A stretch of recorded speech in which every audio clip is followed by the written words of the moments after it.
speaker is Engineer Sunny Surlaker. I would like to introduce to him. So Sunny Surlaker is a graduate from VJTI, and then he has done his post-graduation from USA, and he has worked over 12 years internationally in the field of building construction chemicals across the USA, Europe, Brazil, Middle East, and India in construction chemicals, and has worked in the field of repair, rehabilitation, and different applications. And also he has worked on the waterproofing as well as flooring solution, etc. And he was involved into the R&D and product development. He's a fellow of Association of Consulting Civil Engineers. He's a member of American Concrete Institute, Institution of Engineers India, Indian Concrete Institute, ICI, Indian Society of Structural Engineers, and India chapter of American Concrete Institute. And he has conducted several training and seminars for Instruct, ICI, ACI, ACC, BMPTC. Of course, he has given training for Ultratech, Ambuja, and other universities where he has given technical talks for their staff also, technical staff also. He is a part of technical committee of BIS committee CD41, member IBMS committee, heading technical committees at Construction Chemicals Manufacturers Association, and over 250 presentations and articles he has contributed to the industry that is in the field of construction chemical. And for professional association, he is a vice president of India chapter of American Concrete Institute. Thank you. I would say thank you very much to Ashwin sir for introducing me, and it's always a pleasure to be pleasure to be speaking for ICI, and especially ICI Mumbai Center where we are from. So I would say everyone, welcome to today evening. Today we are going to be discussing a lot about modern remedial waterproofing. So this is kind of one of those topics, which is discussed a lot, which we do about it a lot, and especially now in the monsoon seasons, becomes very, very important, because the leakages and those kind of problems are actually starting to create much of the issues. So we thought this would be one of the topics that we can take up and go ahead with it. So once again, a big thank you to our chairman, Dr. H.M. Raje, our secretary, Dr. Vishal Thombre, our treasurer, Mr. Sujay Surlaker, as well as the ICI core management team for this opportunity. So with that, I think we can get underway today. So one of the first things that comes up with this topic, by the way, first I would like to ask Saurabh, am I audible very clearly? Mr. Saurabh, am I audible clearly? Yes, sir, you're audible.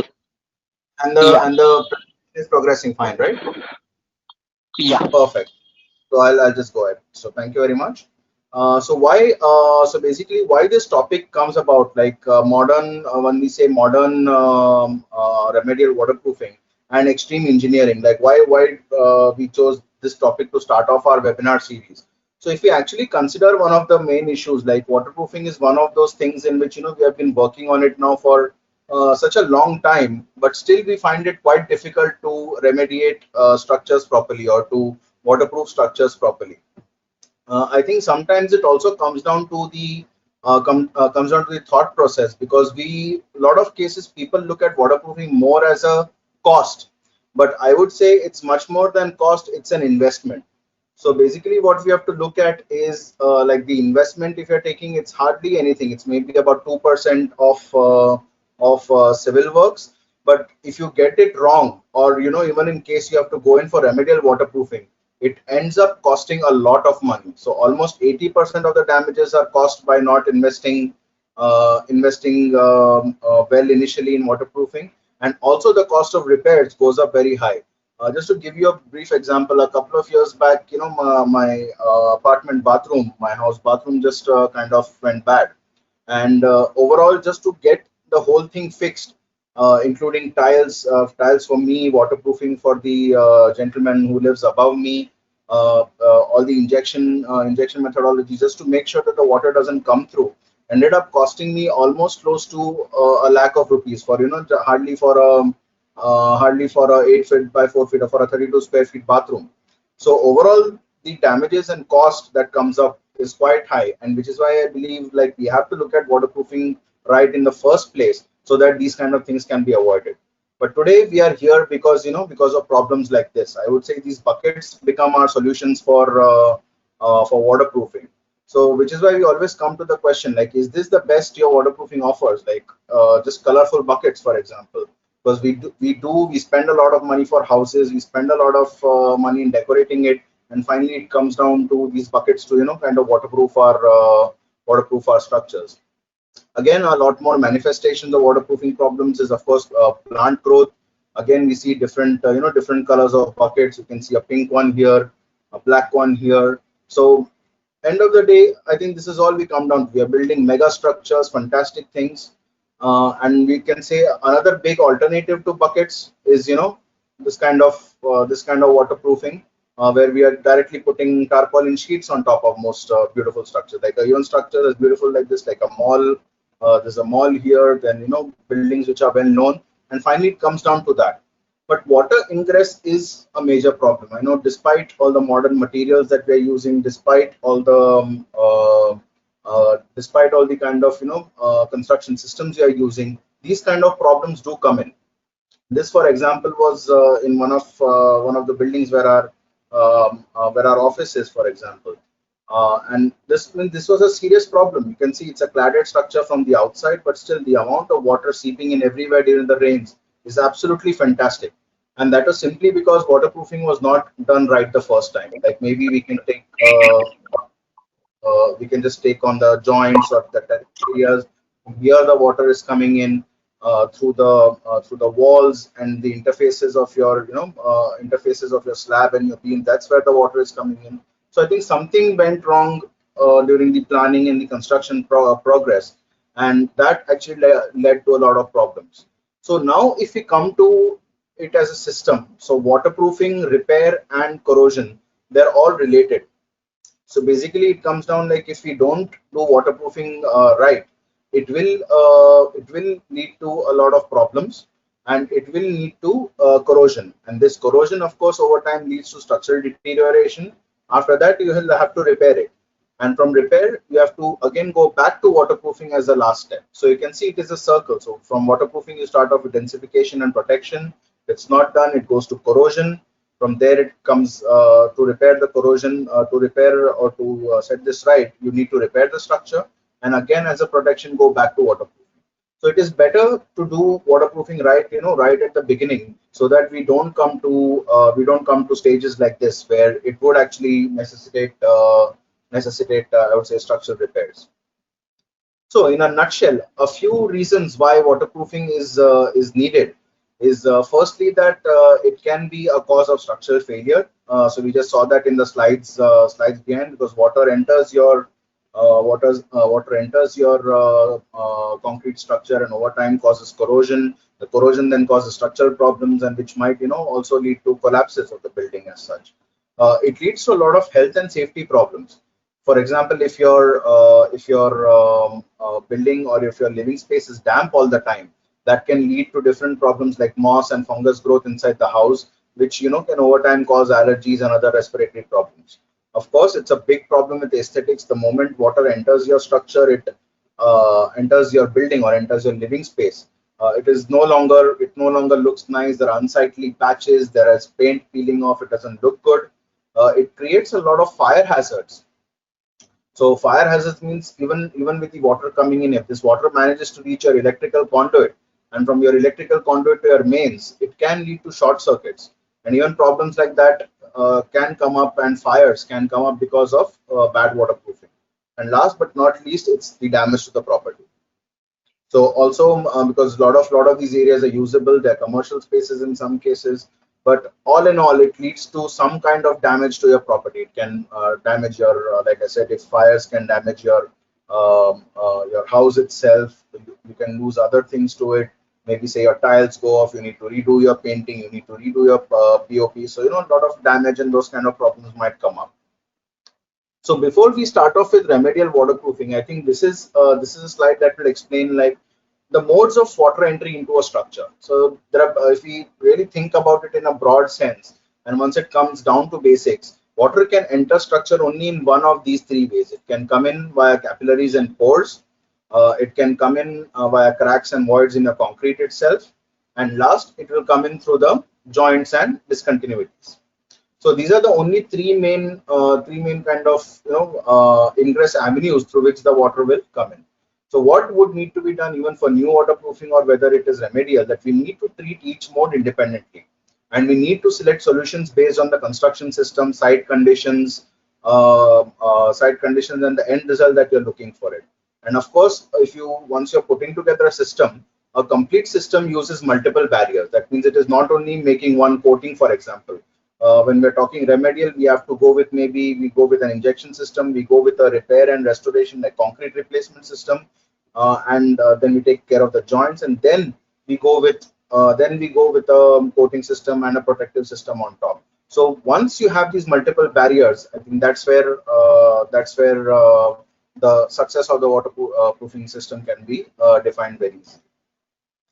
The second part of it, like we talked about, like if we saw the last slide, if you see this particular thing. So once we talk about how water enters the concrete itself through the capillaries and pores or through the cracks. So based on those things, we have to also see how water actually goes through the body of the concrete. So what are the underlying mechanisms through which the water actually will go through the concrete? So one is permeability. So it is basically a measure of how water transmits itself through the concrete. So transmission through the concrete is defined by permeability. Then the second part is porosity, which is only the voids in the concrete. So it is like permeability depends on porosity, but not vice versa. Then you also have capillarity, which is again the rise and fall of water in the capillaries due to surface tension. And then there is diffusion, which is moisture or water vapor transfer due to gradients. When we from a wetter area to a drier area, then the moisture starts diffusing slowly. So you have to understand these four things, and once we understand these four things, we can easily try to devise what kind of waterproofing solution that we want to put in. So the defects, of course, defects like honeycombing or defects like cracks, of course, add to the problem. The next question comes is, why do we actually need waterproofing? Now, water is a very, I would say, is a very tough customer. The power of water is tremendous. Like it's something that should not be normally messed with. But even if you see, like if you're talking about like average wind speeds of about 40, and if you're talking about very average wind speeds and the impact pressure of raindrops, so one raindrop actually impacts a pressure of almost 5.6 meters head of water. So you can imagine once it falls from the sky, that is the pressure or that is the power of water. So which is why having the right waterproofing system in the first place becomes very important. So here's where we split down the things into 2 points, which is preventive as well as the remedial waterproofing. The process remains, of course, pretty similar. So I'm not going much into the depth of this. So maybe like remedy types according to international codes is putting in a barrier system, which means it's a physical barrier. The other one is kind of an integral system, which means that you're using good concrete along with say injection hoses or the right kind of joint systems to prevent the water ingress into the structure. And the third type is that you put in a drainage system for water to go out much easier. So once you're talking remedial, I think in remedial, again, what we are looking to mostly is in the range of these two particular methods. So we are trying to reestablish the concrete and reestablish the density of the concrete, reestablish the, I would say, the good form of concrete, and then put a protective coat on that, and that would over time help to remediate the waterproofing.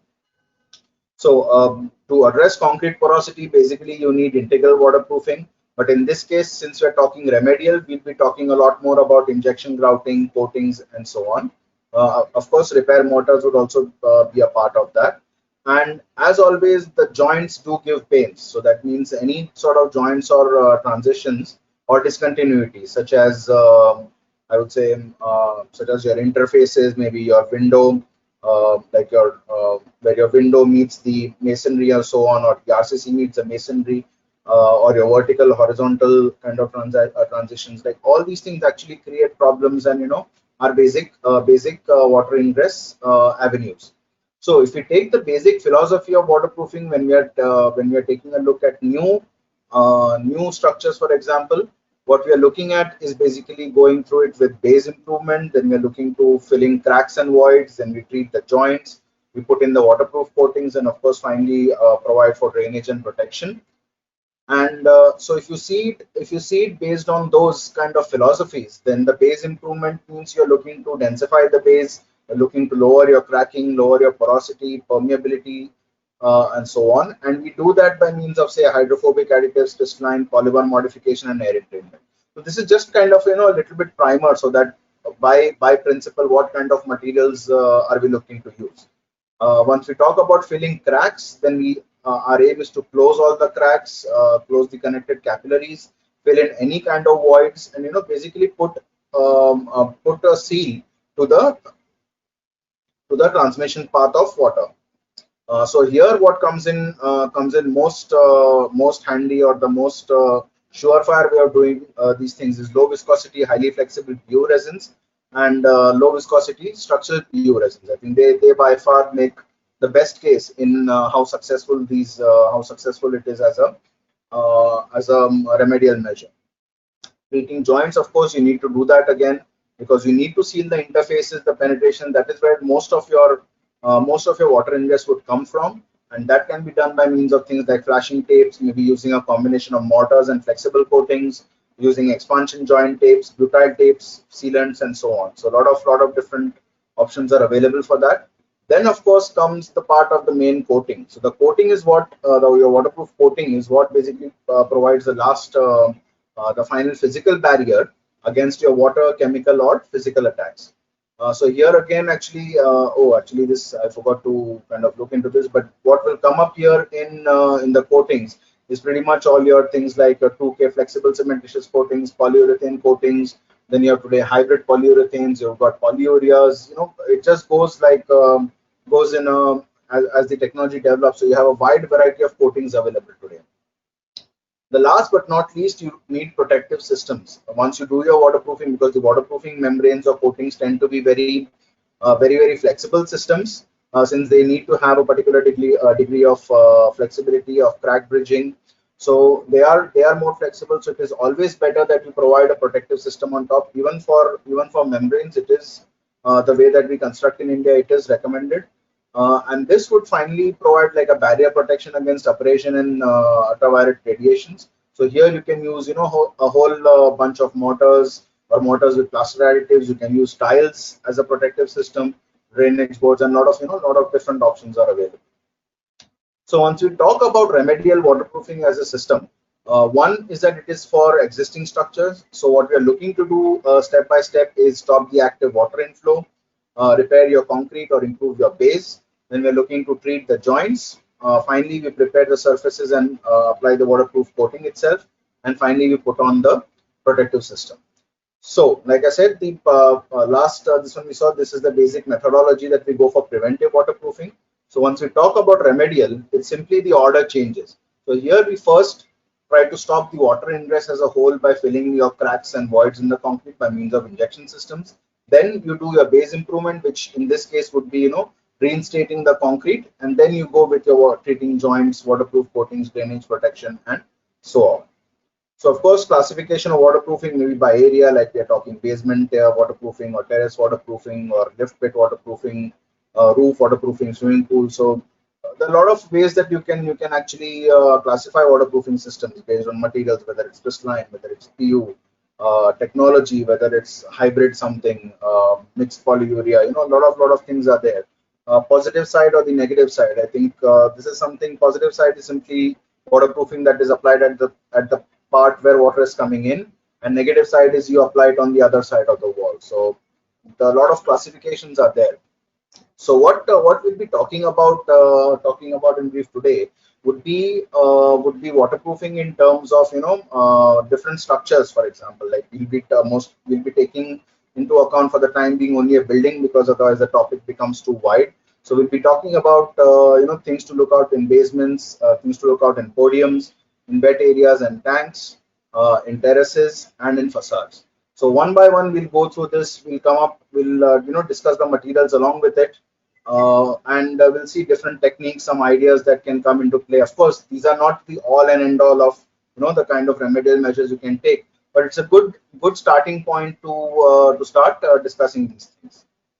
So the aim, of course, is to demystify waterproofing. So at the end of this session, we should have a lot of answers, or maybe a philosophy in which to look at how to go about remedial waterproofing.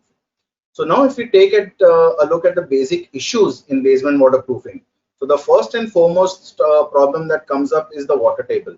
Like in a few recent sites, also what we have seen is a water table. It is possible that maybe it is not precisely evaluated before, and in some cases we have also seen that the water table has actually changed due to the surrounding construction. It's in areas where the water, like there was hardly any water table, and maybe something was built on a rocky kind of base, like hardly a few, about 6 to 7 meters below the ground. Is suddenly they are having water table that is coming up almost up to ground level. The other main pain points that come up in basement waterproofing is the joints. So leakages through construction, or the expansion joints and your penetration. There might be in certain cases concrete defects, especially if you're talking about retaining walls that are cast up right against your shore piles. So in that case, your concrete defects might be one of the areas where water comes in. Defects in the external waterproofing itself. That is if the external waterproofing has got some problems and there are leakages through that, or in some cases where the external waterproofing is simply not done because, like in the case that I mentioned, they did not anticipate a water table, so no external waterproofing was done. Lastly, there might also be structural issues at play. So things like your settlement of your foundations, or uplift pressure of the water. Sometimes that is not, or the proper drainage systems are not provided. So there is a considerable uplift pressure on your raft, and that in turn creates the cracks, and that of course creates or manifests itself as a waterproofing problem. So the ingress avenues, of course, is through the raft slab itself. There might be cracks, or there might be uplift as part of this one. There might be problem again through the retaining walls due to cracks or the defects that we spoke about. Your lift joints, I think this is where most of the issues come in. Like I'll show you some pictures to go with that. We have to take a look at the interfaces of the wall, slab, and penetrations, and of course at the raft and the wall interface.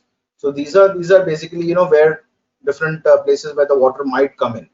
So the solution, of course, that we look at, or what we would like to highlight in the course of this whole thing would be the injection technology, because these kind of the injection technologies basically give a surefire way as to how you can stop the water in the first place. Like in any remedial waterproofing, that is the key aspect, is how to stop the water first. Say the rest of the things like your refurbishment or reinstatement of the concrete joints can be done always once your basic structure is dry, because you're just trying to remake the concrete, or remake the structure to the right condition. But the basic water stopping will happen only through injections. So here also the best route to use, or the best materials to use, would be a 2K highly flexible PU or structural PU. A little bit more on the material selection also will go down as this section progresses. Of course, we'll have to take a look at joints. So the joints can be remediated using a combination of injections, that is PU or acrylates, along with repair mortars, and then of course a lot of different tapes available. Concrete defects, again, most of it would be taken care of by the injections, but in case you see a lot of corrosion or problems like that, that will have to be repaired, reinstatement using the right type of polymer modified mortars. Another thing you can do is an internal coating with the crystalline system as an added protection, because that will help to keep the area dry. And of course, in case you have got structural problems, then you will have to use methacrylate gels to stabilize the soils, or to create an external curtain. And then other steps might be needed, like adding like another concrete slab on top of your raft to counter the uplift pressures and so on. So it depends again on what kind of situation that we are looking at. We need to kind of select the right problem. Again, like I said, I'll just show you a few case studies, but depending on each case study, a lot of these, one or many of these techniques will have to be put together. So the classic technology, of course, was things like using rapid setting water plug or cement grouting or even polymer modified mortars. Like those were the classic technologies. But since we're talking about modern remedial measures, then today we are talking about materials like your 2K structural PU with a controlled gel time. You're talking about highly flexible or highly elastic sealing PUs for cracks and joints. And also in some cases 1K fast foaming PUs are used to stop water ingress. Now the thing, one more thing that is coming or a trend that we are seeing is that a lot of times this kind of a material is used to repair. I've seen this used in basements. I've seen this used in podiums. But a lot of times the problem is that this is simply used alone. So now you have to imagine something like a 1K fast foaming PU is generally something that is recommended to stop fast flowing water. The foaming factor of this can go from anywhere from like about 10 times its initial volume to about say 30 to even up to 75 times its initial volume. So depending on the type of material and the type of catalyst you're using, you have a variety of foaming abilities. But the thing to remember here is that say anything that foams is basically entraining air of some sort. And once it's entraining that volume of air, like if something becomes 1 liter becomes 30 liters, then it's entraining a large amount of air into it. And because of that kind of entrainment, it will over time, it will have a tendency to shrink. Over time, it will have a tendency to not, have the right kind of bond or to have the right kind of mechanical properties. So it might not in the long term be able to withstand movements, withstand water pressure, so on, and your leakages might start again. So normally, if you're doing this 1K fast foaming PU, it is better to always go in with one of these two materials as a secondary injection. That is in case you're seeing fast flowing materials. But in case it's simple dampness, in case it is simple like if the water is not very fast flowing, you can directly use one of these two materials. That these also have got a very limited foaming capacity, maybe 20 to 30%. That means 0.2, 0.3. That is all they foam, but they can very well stop most water problems in basements or any other structures. Another new material available is in modern technology are the 3K methacrylate gels.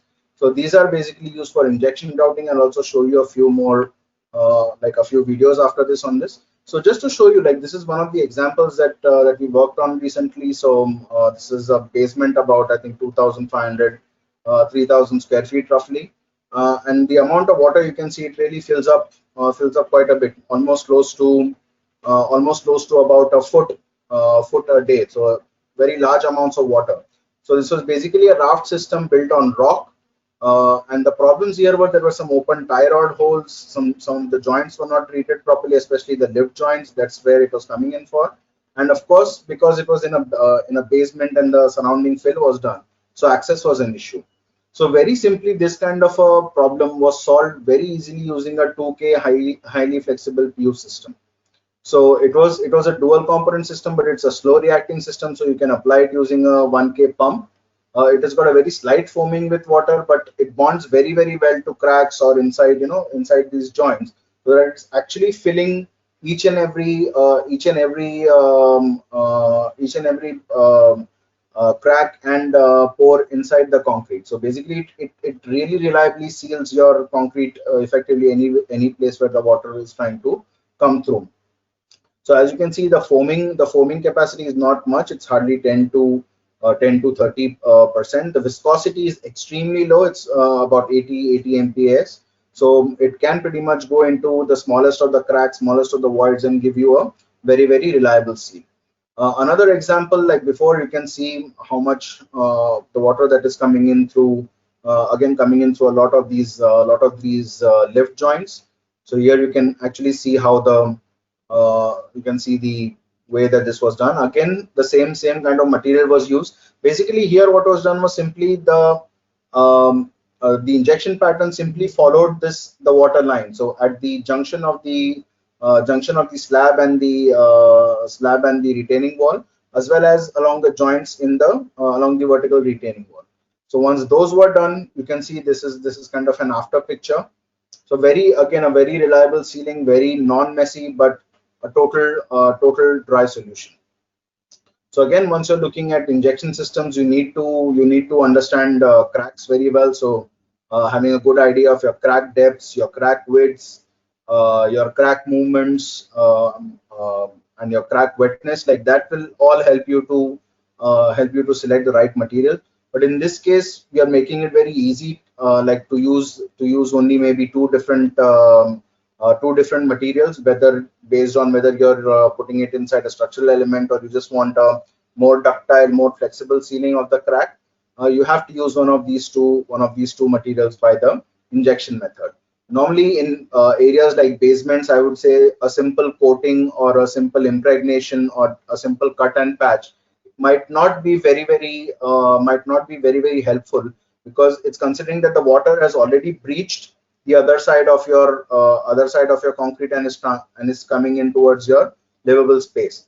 So because of that, these methods might not be the most reliable ones to seal it in the long run. What you'll really need to do is inject your cracks actually, and stop the access of the water into the structure as a whole.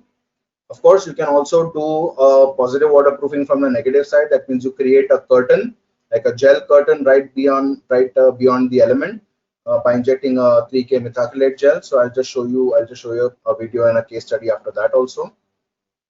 And this is basically what we need to do. Like once we are talking about waterproofing, then what we're looking at is simply closing cracks, sealing cracks, and limited stretchable connecting.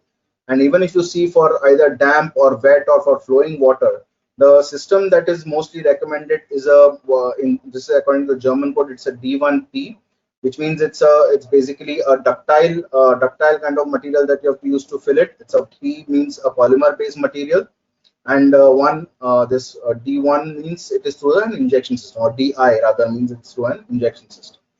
So these are very simple ways of doing it. So some of the typical application ideas, again, it depends on the kind of dampness or the leakage patterns that you're seeing. So you can easily design what kind of pattern you need to do to close your leakage, or to look at it. Like if you actually see proper cracks, then you can easily trace that and kind of look try to get the water stopped immediately. This is just a video that will kind of give you a good idea like how to go about the entire injection system. So basically, what's important in an injection system is not only what material you're choosing, but also what kind of injection pumps you're choosing. Like your pumps today are coming right from in the market, or they're right from about 30 to, I would say, 30 to 35,000 rupees, somewhere thereabout, to almost 3.5 lakhs. So based on the kind of sophisticated materials you're using, you need to have the right injection apparatus. You need to have the right packers, the right accessories, and of course you have to, like from the chart before, you have to choose the right kind of injection material. So only a combination of all these four things can actually ensure that your problem would stop. Like if you have a water ingress problem and you try to go it with like something like a foam, or say in some cases only with a cement grouting, it might not help your case. Like I'm saying again, it's not it depends on, every job is unique and you have to take it on pros and cons. But this is the right combination of these materials definitely do help to make the system better. So what normally makes it much easier is that once you have to identify your crack, mark it out very clearly. And in case you're using the surface packers, then just mark out where you're going to attach the packers. Even in case you're doing the drilling, so you simply mark out the crack first, and then you kind of mark out the locations at which you're going to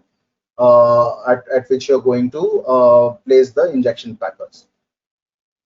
So once that is done, like for example, then you just go about drilling the holes. You clean out the holes properly. Then you actually go ahead with installation of the packers. For example, that's how your surface packers are attached. This is how your injection packers are attached into the concrete.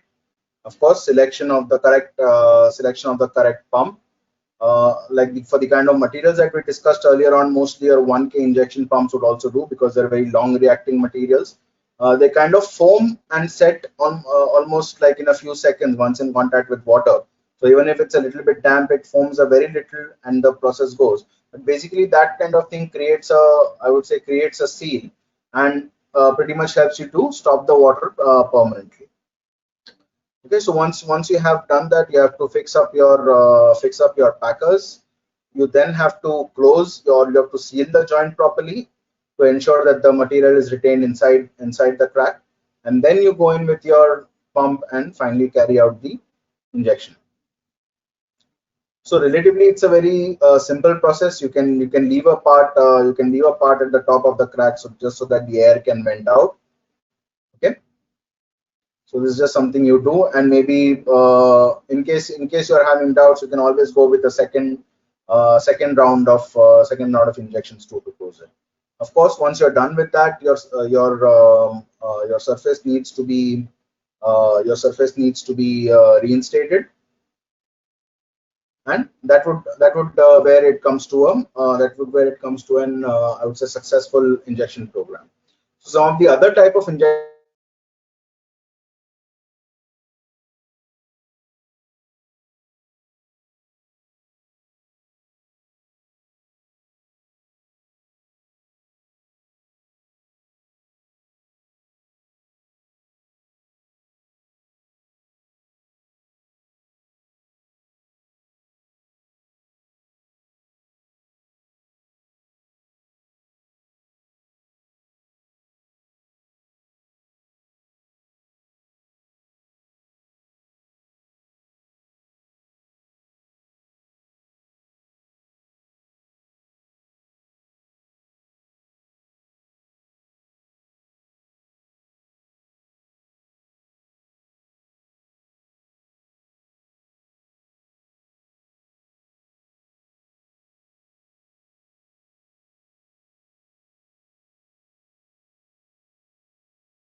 So yeah, so hopefully I hope you got the last part of it. So the last part was it just covered basically the kind of curtain grouting that is possible.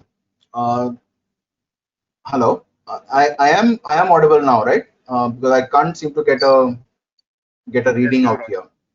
You're audible. It's audible, right? Okay, fine. So let us continue.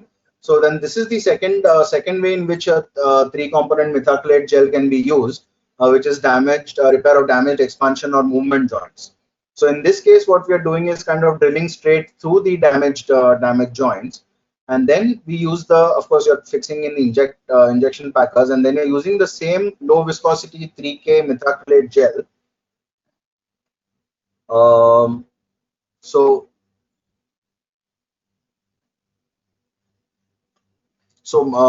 it uses the same 3K methacrylate gel again to form like a curtain along your expansion joint. So what this particular thing does is then, it will kind of ensure that no water further can enter this, because it creates a physical curtain right across your expansion joint. This is another video which gives you kind of an idea, like basically this kind of material is very flexible in nature. The bonding is excellent. So with that, it kind of this video will give you an idea like how it looks, like how it functions. So this is basically the material. Once you mix it up, it's extremely low in viscosity, but you can see that it is gelling really fast. So you can control this gel time, of course, with the right amount of additives. You can see how it looks. So it actually forms like a real flexible seal between your different concrete elements. And also the best part about it is that it gains strength very fast. It's got very high kind of very high kind of flexibility. So you can just see that yeah. Yes. For some people, there is a problem with audibility. So what you can do, just ask. Can you hear me right now? Yeah, I'm able to hear you. Yeah. Tell him to raise the hand if it is there. So that on the list, you just ask them not to person. Yeah. Even Acharya and you can raise it. So it is audible, because then that means in the cross section of people, some people are not able to hear. That's why I got some message. Okay. We'll see that. We'll just see that if somebody. This is the second kind of so example. So this basically gives you an idea like how elastic or how strong this material can be. So it actually makes it quite an interesting material to fix a lot of the expansion joints in the long run. So I would say this is one of the best things that you can do, like in a basement. I would say don't hedge your bets on using a foam system. I know it sometimes seems cheaper or looks like the right solution, but it might not last for a very long time, and maybe it needs to be reworked. So once you have the injections done, maybe you can just take a look at how your joints are looking. If your joints are looking okay, then you can of course go with internal coatings, crystallization, so on, just so that the area inside is kept dry. So the areas of use of crystalline, of course, I'm not getting much into it, but you can use it in the indoor wet areas inside of basements, and a lot more options are there. So grouting plus coating, I think that would be pretty much one of the options. This is another one of the single basements which we did in an area in Goa. Of course, if you do this right at the beginning, you can use the crystalline system also as a broadcast when you're casting your raft slab. It always helps. And even in remedial waterproofing, just see, the best option is if you can actually get an external coating. There's nothing else like it. So the question is, why use resins for basement waterproofing? Because one is that they provide a very quick return to service. Second is that it's very fast. You need smaller equipment, lesser manpower, so you just kind of come in and your waterproofing problem is actually solved in a couple of days. redo and restart using the space very fast. The quantities needed are very lower. Like the kind of basements that I showed you, I think we estimated somewhere around about 100 to 150 liters of material would be needed, but the job was actually done in almost half that this one. So it's very efficient and it's kind of a surefire way. So you don't need to wait 28 days like with cement grouting. There's no guesswork involved. So you can see the results pretty much immediately. And of course, the durability is much longer as opposed to cement or other things. But basically, the value proposition comes through the speed. Next, if you take a look at podiums as well. So again, podiums are pretty much like very thin slabs, very large in volumes. So uncontrolled crack rates may be due to the thin sections. Sometimes it comes due to improper curing of the concrete itself. Because the areas are large, the water has a tendency to go out much faster. Joints might be another issue. Of course, we saw concrete cracks, leakages through the concrete slab. The defects in waterproofing itself, or the waterproofing in some cases is not done. We only put a layer of vacuum dewatered floor on top of it.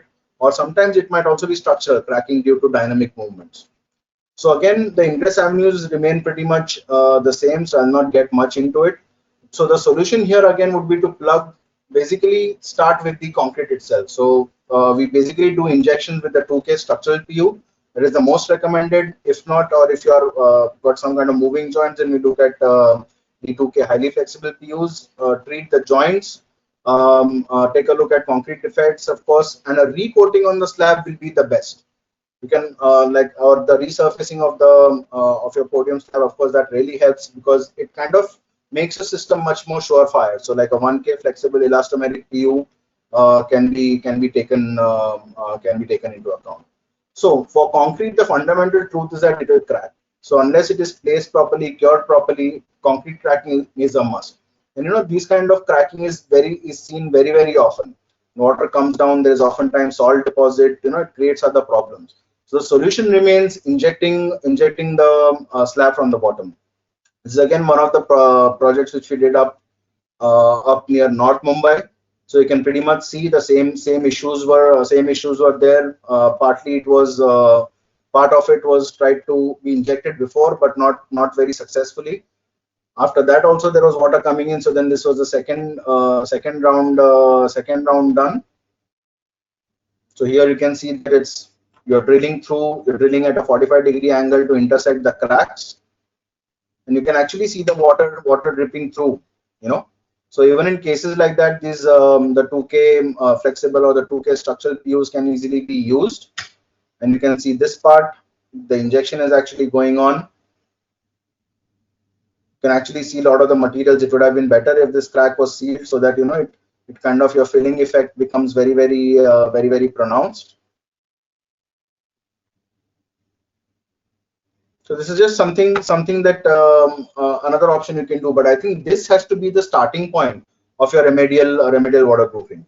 Then in the second part, you have to also take a look at the joints. Like your construction joints might be one issue. Where you can either use grouting or a combination of cement-based bond coats. Your expansion joints, if it is there, you have to take care of those. And of course, penetrations, if it's there, then you have to take care of those with the right kind of mortars or reinforced coatings or flashing tape, for example. So this was again one of the kind of ideas that we brought out for crack treatment or joint treatment on a podium, which actually had a soil fill and these blocks that were put in. So pretty much wherever you could see the cracks or you could see the leaks. So this kind of a system was just proposed to be treated with a reinforced coating. For example, we use the first coat of a highly flexible acrylic coating. We then embed this blue one is actually a flashing tape, which adheres to the coating on both sides because of the kind of fleece kind of coating on it. And of course, you're overcoating it with the second layer of the same acrylic coating. So what this does is pretty much give it a very flexible, very tough kind of covering, which can kind of move a little bit with the crack, but basically these are you can use this for non-moving cracks. And in case you have moving cracks, you simply introduce a bond breaker at the crack, or you simply introduce like a backer rod at that one, and then do the same kind of treatment on top of it. So that might be another idea, which is kind of much easier to kind of establish or do on that. So again, these are just some ideas that I'm throwing out about. Of course, if there are larger expansion joints, then it is better to use a FPO tape, flexible polyolefin FPO tape, which is kind of adhered with a kind of thixotropic epoxy. That would be, of course, the best system to take care of it. Sealants again is one of the options available. If your joints are not very wide, then that is something you can do. But the last and the most important step I think you have to take a look at is your polyurethane coatings, because these coatings they have a high elongation. They've got a very good crack bridging ability, good resistance to water. It really improves a lot with reinforcement. So in trafficked areas, you can also add reinforcement to it so that the tensile strength and the overall crack bridging performance improves drastically. So once you do it with that kind of a thing, I think you can remediate most podiums in a very satisfactory manner, so that you don't see this problem year after year. Normally, even with podium repairs, I've seen a lot of projects that go from year 1 to year 2 to year 3 with the same problem repeating over time. These are just some photos to show you, the application of the like a pitch-based polyurethane used as a final coating for podiums. The next area that normally comes into interest is your wet area or tanks. I'm taking this together because in this you have to keep the water inside the structure. So which is why, like bathrooms or water tanks or swimming pools, you keep the water inside the tank and don't let it escape to the neighboring side. So that is the idea. So which is why I've kind of clubbed those two things into one. So the issues normally that come in wet area or bathroom waterproofing is that one is that water goes into the other person's property. So oftentimes fixing is difficult because the other person would not allow breaking of his bathroom, or access to that part becomes quite difficult. Leakages are mostly through construction joints or through penetrations. There are at times there's a problem in the slab. Slab is not placed, cured properly. Then there might be leakages through that. Leakages through the waterproofing layer, if it's not, or in some cases waterproofing is not done, simply a fill is put in, and very rarely it is cracking due to movements. So the aim here is to prevent the water from going out, but water here mostly goes in through your masonry RCC interfaces. It can go in due to cracks. Mostly what happens is the seepage happens through the tile joints, because in case you are not using, or if you have not used a tile adhesive and you are using a sand bed and cement method to fix your tiles, then the water actually seeps through the tile joints, goes through the sand bed, and then comes to the outside wall, or then goes below your below through the slab to the next guy's house. In many cases, your drainage slopes are not properly provided, so stagnation and water retention, that becomes a problem. And of course, your lift joints and construction joints is allow water to go through. So again, the first step here would be to take a look at your actually injecting a slab. So injecting mostly say at the junction of your slab and your beams, or junction of the slab and your walls. That is where you have to first inject, close all sort of voids that can allow the water to go through into the next living space. The second easiest thing you can do is you'll have to most probably remove, or take a look at removing your tiling. So in that case, use a flashing tape.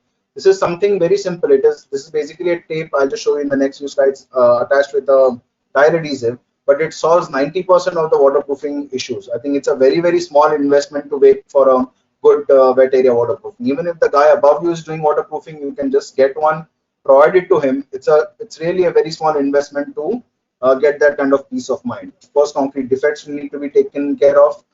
Sealing tile joints properly, like using a good tile grout or using the right sealants, that can be one of the options that you can use as a solution. And also you can use tile adhesives as a waterproof layer. So we'll talk a little bit about it there also.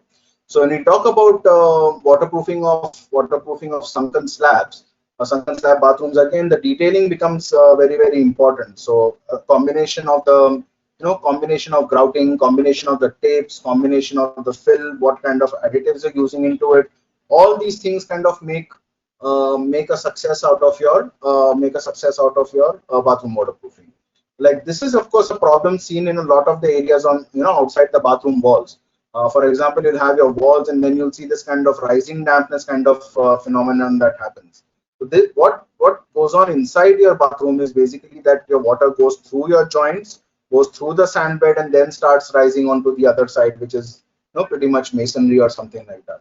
So again, the idea would be first to stop it. The easiest way, if you're removing everything, first thing is do a good either crystalline coating, or a better still is a 2K flexible coating. It's always the better system to use. Using a flashing tape. Flashing tape, of course, is it becomes one of the best solutions. This kind of video will show you how it's normally done. Just a quick question: am I audible still clearly? Ashwin? Yeah, you are audible. You are audible. Sorry, right? Perfect. Thank you very much. Okay, so these kind of flashing tapes, it makes it very easy. Like you just select your corners, then you put in a tile adhesive, just fix it with a tile adhesive, seat it in properly, and this goes all across the. You can see here it goes all across your horizontal vertical interface, your vertical interface. It's a very simple kind of surefire method to to protect or to waterproof your system. You can also do it in and around your pipe penetrations. It's very interesting to do. So, but it gives you, it's a very small thing, but it really gives you a lot of peace of mind when you're kind of trying to look into it. Penetrations is another area which you have to really look into. It can be done the old-fashioned way, using a combination of like a filled mortar or a non-stick grout. Then you put your first layer of your flexible coating. Say you take a piece of either the kind of flashing tape, or you take a simple glass fiber mesh, embed it into the coating, do a second coating on top. That normally seals your penetrations very nicely. Or the second thing you can do is along your pipe, you can put in a swellable water bath. So then you have a smaller area to fill up with mortar, and after that the same system goes through. So you do your first layer of flexible coating, you reinforce it with a glass fiber mesh or with a flashing tape, do a second layer of a coating. So this kind of a simple approach is kind of help to not it kind of takes the guesswork out of doing your bathrooms or doing these wet areas properly. So again, integral waterproofing is something that is used again for a lot of bathroom waterproofing, because your brickbat coba or your fill area or your fill area or any kind of mortars that you're using does need to use proper waterproofing additives. So remember, your concrete waterproofing additives and your mortar integral waterproofing additives are different. So you have to do the right thing to select the right kind of material. For example, you can use the right kind of polymer to do it. But one thing I will recommend is that the polymer, if you're using, you can use it for a mortar, you can use it for a bond coat. But even in your bathroom or your terrace or anywhere, don't mix it with cement and use it as a waterproof coating. It is the worst possible thing you can do. So that kind of a waterproof treatment is bound to fail. Okay, so integral waterproofing, again, you have a lot available, but if you talk to your material supplier or ask us, we can really help you out with selecting the right kind of material. And you can also, for your brickbat coba fill or something, you can use an additive, a plaster additive like this, which kind of makes the plaster much lighter. And this is actually a plaster which has got hardly a unit weight of about 1500 kg per cubic meter. So it's pretty light. You can of course use other lightweight aggregates or fillers to do it, and you can actually make a lightweight fill rather than go for the traditional brickbat coba and so on. Okay, so these are just some key properties that it gives you. I think I'll just kind of skip over it. But basically, you need to use the right kind of waterproofing, both the coating, the system, as well as your integral additives to make a success of even your remedial waterproofing. Oftentimes we do it wrong the first time. The problem comes, we are seeing water in our structure, and then we do it wrong a second time, which will only lead to more problems for the future. So we have to take an idea, have an idea of how the material should perform in terms of, say, bond or flexure or penetration under pressure and so on. Last but not least, you can always think of using tile adhesives as a waterproof layer, because the tiles itself are waterproof in a bathroom. There's always tiling. So if you're using a good quality tile adhesive, that layer itself is waterproof, and it can actually prevent a lot of the problems. So again, when we say detailing is important, you can see this is the kind of a photo that I got on WhatsApp, but it's things like this, like now, where is the water supposed to drain? So it's small, oftentimes small things like this which actually create, which kind of create problems, and then we say it's a waterproofing problem or some material did not work. Another idea is like if you want to treat the masonry dampness or the efflorescence on the outside, it's quite an easy way to do it. So basically what we are going to use here is a chemical DPC. So what you need to do is to remove your plaster from the outside, maybe redo the pointing of your masonry. Then you simply drill in holes at a 45-degree angle, introduce pipes or packers. Like this is generally the kind of format that you do it in. Once you do, the chemical DPC is simply a mixture of two liquids, so that you just pour in liquid 1, you saturate the surface, wait for some time, pour in liquid 2. Once that is done, just let it dry overnight. You'll see your wall drying out pretty fast. So you remove the packer, you fill up the mortar hole, and then you coat it with a crystalline system. You can then do your plaster or something on top of it. You can cure it, of course. You can do your plaster. And the wall has shown to remain dry. Like I've tried to use this in quite a few places, and the performance we know from experience has been quite good. Now roofs, terraces, and balconies. This is almost coming towards the end of it. So again, issues in roof area waterproofing is that you're looking to systems that are exposed to UV, rain, and temperature extremities. But the rest of the things like the joints or concrete cracks, like those kind of things we have to deal with. And mostly what we have to deal with is the UV in this case, the UV, the crack bridging based on the areas. So the solution, again, of course, the first thing you can do is always take a look at your concrete and do an injection. Be sure that your concrete itself is taken care of, and then you have to go step by step with the joints. But here, what plays an important part in the roof waterproofing is mostly the coatings. So the main problem also of our past has been brickbat coba. Like in a lot of cases, it is used as a waterproofing system. Like this was one of the sites which we saw, in which you can see there are multiple layers of brickbat coba done over the years. But still, it saw really tremendous amounts of leakages over the years. So basically, brickbat coba, I would say, is much more of a psychological waterproofing, but not physiological. The second thing you need to stay aware of, like when you're talking about roof waterproofing, is the kind of coating or specification errors. For example, this was one of the requirements that was put up in one of the systems, in which it says the crack bridging capability is about 40 mm and the tensile strength is only 50 Newton per centimeter square, which means 0.5 MPa, which is nothing. So I don't know, the two values don't actually correlate. So these kind of specification errors should really be taken care of it. So now if you see the barrier systems or the coatings that you can go with for a roof coating, it can I would say the roof coating should start off somewhere from your 2K highly flexible cementitious coatings. It can go to acrylic mastic coatings. It can go to pitch modified. Actually, pitch modified is not really the right system, because the pitch over time degrades under UV. You can look at a good 1K or 2K PU coatings. As they get from 1K, they're very basic. Then 2K, the PUs get stronger. Then you can also look at things like polyurea or polyaspartic coatings as your areas become bigger. But one thing to remember is that as your coatings become more and more sophisticated, the way that you would apply them also has to become more and more sophisticated. So 2K systems today, they are very flexible. They've got very good crack bridging. It improves like almost 1 mm. It improves a lot with reinforcement.